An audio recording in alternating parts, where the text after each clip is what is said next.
What's up, world? How we doing? Wednesday morning motivation and inspiration. Shout out to everybody that's going to work, going to school, getting them kids up, already at work, and my people on their way to sleep. I love you all.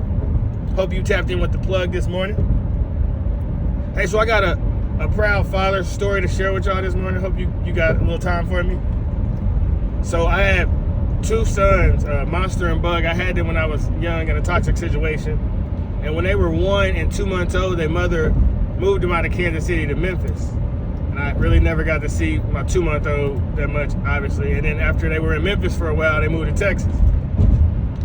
And about 2 years ago, randomly on Monster's birthday, I texted his iPad with a picture of me and him, and they were at home by themselves, little did I know. And they FaceTimed me right away, and we sat on the phone for about 3 hours straight, just catching up, because I hadn't talked to them in over a year straight, since September 15th of that prior year, at 7:30 p.m. And their mama came home from work, and the minute she walked through the door, they hung the iPad up, and I was like, damn, because in my head, I hadn't talked to them in a whole year. I just knew it was probably about to be a minute before I talked to them again. And she had called me back like 5 minutes later and said, if you want them, come get them. And that was on a Thursday. So that Friday, I woke up at 3 a.m., got in the car, drove down to Texas, got there at 11 a.m., got my boys, got back here at 7 p.m., and they've been living here the last 2 years. But with me essentially missing the first 6 years of his life, both of their lives, both boys, there was a lot of bad habits that they had picked up that I had to, break with. You really get to see the effects of culture when you're looking at your children. They made me not like rap music. They made me not care about shoes and all that stuff because my boys was really, really caught up in it. So it was just breaking a lot of bad habits and molding them to be the little men that I wanted them to be. And yesterday, my June bud came to me yesterday, and he was like, Daddy, can I tell you something? And I said, what's up? He's like, I just wanted to let you know, I haven't been watching no more bad videos or nothing with rap music on YouTube. I've only been watching positive videos and your videos. And he started quoting some of like the motivational quotes that he was looking up on YouTube. And I no lie, man, it brought like a tear to my eye because that's what you want. You want to raise strong, healthy children. I understand you look out in the world and you see a bunch of these little black boys just being ghetto as hell and committing murders and robberies. And man, I know they ain't got no guidance. They was born to parents or to environments to just let them behave that way because they thought it was cute. They just dress the little boys real nice and record them on video when they're doing stupid stuff when they're young and they grow up to be menace to society. But for my impact to be rubbing off on my children, it's a great feeling.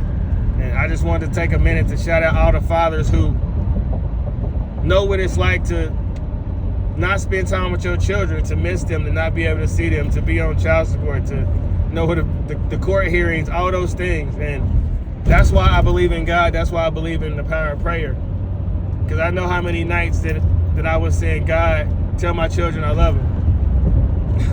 God protect my children. God make sure they're okay. I know I told my June bud every time that we would leave each other that one day we would be together every day. I know that, and we both said that together as we would cry every time we were splitting apart from each other. And we've been together every day for 2 years straight now. So to all my fathers who haven't seen their children in a while, just pray. Write your kids letters. Create an email address. And I'm sure some mothers who haven't seen their children as well. Life is universally hard for all of us. And as much as my father was an alcoholic and was on drugs and in and out of jail, it still taught me what not to be. I couldn't imagine being in this world with no guidance, no leadership. But for my boys, man, I look forward to watching them grow up because, like I say, that moment yesterday was real heartfelt. There's no dollar amount that can replace that. And I think we got to highlight parents. We overlook how important a mother and a father is. We hear a lot like mama still got to have a life, and I don't feel like that about myself. If I'm not out making some money, I want to help my children grow. I can live my life after they stand on their own 2 feet, but I remember being a kid and I know how much I wanted somebody to play with me, somebody wanted to be around me, somebody to give me some advice, just sit and talk to me, listen to me. But because I didn't have my parents, I had to be influenced by my peers. But I just had to share that story because it not only did it make me happy, but it made me want to demand more of myself.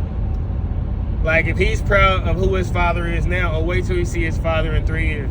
Wait till he see his father in 5 years.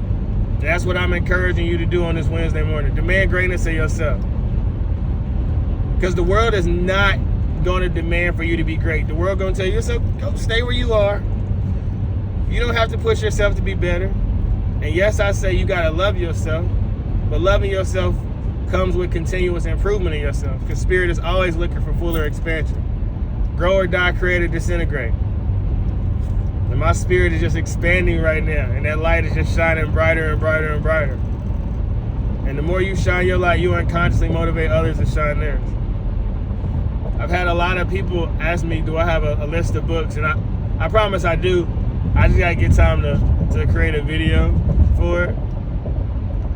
There's so many videos that I want to make, so many ideas. I promise I got over 200-300 ideas of concepts I want to share with the world. It's just when the timing is right, when the Lord is ready for it to happen, it'll happen.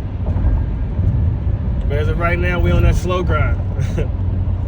R. Kelly style. My mind's telling me no, but my body says yes. But I hope this morning, man, you're in a good mood. Like I said, you gotta expect great things. Picture yourself rolling. If you can picture Tupac rolling, picture me rolling. Picture yourself rolling in your brand new car, walking in your dream house, walking into your dream job, walking into your dream business if it's yours, walking into your dream gym if you want to work out somewhere really extravagant, walking into your dream vacation. You got to let your mind just travel, let your imagination just go. That's the one thing that you got control over. Why limit it? You could be sitting in school, you could be sitting on the metro stop, and you could be having the time of your life in your imagination, if you want to. And I'm not saying you don't address the current moment, right? Because right now, we know everything we do is progress to get to what's in our head, in our imagination. So we working now to with the vision that we holding. And if you got to think big. A book that you should check out. I know I throw so many books out there, but really that's all I do. I promise. If you was to ask my children, what does your daddy do? They would say read books. But The Way of the Superior Man by David Deida. I've been digging into a lot of Prentice Mulford stuff. One of my favorite YouTube channels, I want to really shout them out, is Timeless Knowledge. He always uploads something that just blows me away. And between his channel and there's another channel called the Master Key Society, where they upload a lot of audiobooks as well. That's where I get to sit and listen to just these books to gain his wisdom. And I heard something from Bob Proctor the other day, and it hit me off guard. He said, when you read a book for a second time, it's not that you find something in the book that wasn't there the first time. You found something inside of yourself that wasn't there the first time. Because life is all about the inner discovery. And that really blew me away, because that's so true. And I can apply that to all areas of life, because now that I read books, I can go back and listen to Lil Wayne and Jay-Z, and they're like, damn, they was talking about this and they raps. You know, when you were a kid, you just bobbing your head. You really don't understand what you're consuming. And it's hypnotizing you unconsciously. And that's why I look at these new kids, especially these young girls in this rap they be hearing, and it's like, man, this is setting a lot of people up for failure, because I don't think the masses understand how hypnotizing music is. It is extremely, extremely hypnotizing. Your whole emotions be changed off hearing a few songs. Remember Nelly and Kelly Dilemma used to come on? Used to have you think about your side chick? Lil Wayne, Every Girl in the World, used to have you thinking all kind of ways. Ludacris, What's Your Fantasy? All this music that at least I was consuming as a young kid, getting some That's why I listen to so many audiobooks, because when I think of this music, I look at I see the image of my mama vibing out to it. When I think of my daddy, I see the image of Al Green, Johnny Taylor, Bobby Womack. I see the image of him anger and rage, and you don't know what it's like to have a daddy who is a drunk and he just get up at 2, 3 a.m. and he just walk around the house randomly pissing in places. Like, that was my reality. It was next level. He would turn into a zombie. He just had a rage and a level of him that was weird, and to this day I don't understand it. But I love him, and I forgive him for whatever trauma that he had. But living with my daddy was, if you've ever seen Tales from the Hood, when that little boy would go to school and he would draw like that monster, and he would be like, the monster's gonna get me, and he would like ball it up, and when he would go home, the monster would like beat up his mama real bad. That's how I felt about my daddy. I had so much fear towards my father, and he never hit me. He never was angry towards me, but like watching your daddy beat your mama, man, and you a little kid, so you can't do nothing about it. But just like stand there and watch, or like go hide behind a couch and like listen to her, like, man, I don't know, man, it messes you up. And then when you grow up, you get old enough to fight your daddy on behalf of your mama. So here I am, 13 years old, fist fighting my daddy. And then after the fight over, I'm dropping to my knees, praying to God, crying, because, I mean, it's still my daddy. I love him. So I was conflicted growing up with my parents. And now I forgive them. I accept that they were just people trying to figure out this thing called life. And they didn't really know what they was doing with me. But it's my job to be fully aware that I want to raise healthy people. And if you watching my content, and if you're a parent or would be a parent one day, man, it's your job to make sure that you raise children that don't have to grow up and recover from their childhood. I can't ask why I'm as composed as I am when it comes to addressing the issues with my parents, because my mother abused me in like different ways. Like, if it was Valentine's Day and I came home, this didn't start once I started getting like a job. And if I didn't have anything from my mom, she would like slam doors and be real passive aggressive towards me. And I would like walk to Family Dollar or Dollar General crying tears, going to get some chocolate and some bullshit flowers just to give my mama. And then I would go in the house and give it to her, and she'd be all excited. And I would just feel like, Mama, I don't have no money, and how you treat me this way. So I know what it's like to have parents that abuse you. And I know when people hear me speak so highly of my parents, they think that I had a rose gold childhood. But now it's just, I forgive them. I've let that be in the past, and I've grown. And my job is to raise strong, healthy children. And your job is to evolve into the best version of yourself, whether you have children or not. No matter what your trauma was that your parents put you through, or your caretaker, or your ex-boyfriend, or your baby mama, no matter what they put you through, you got to demand greatness of yourself. Because society, once again, is going to say, you know what? You deserve to just stay where you... It was hard. It was challenging. No, don't push yourself anymore. Just accept defeat. And I say it a lot, but just, if you got to fall down, fall on your back. And if you can look up, you can get up. You got 10 seconds. You better get up before it hit 10. That's all I know.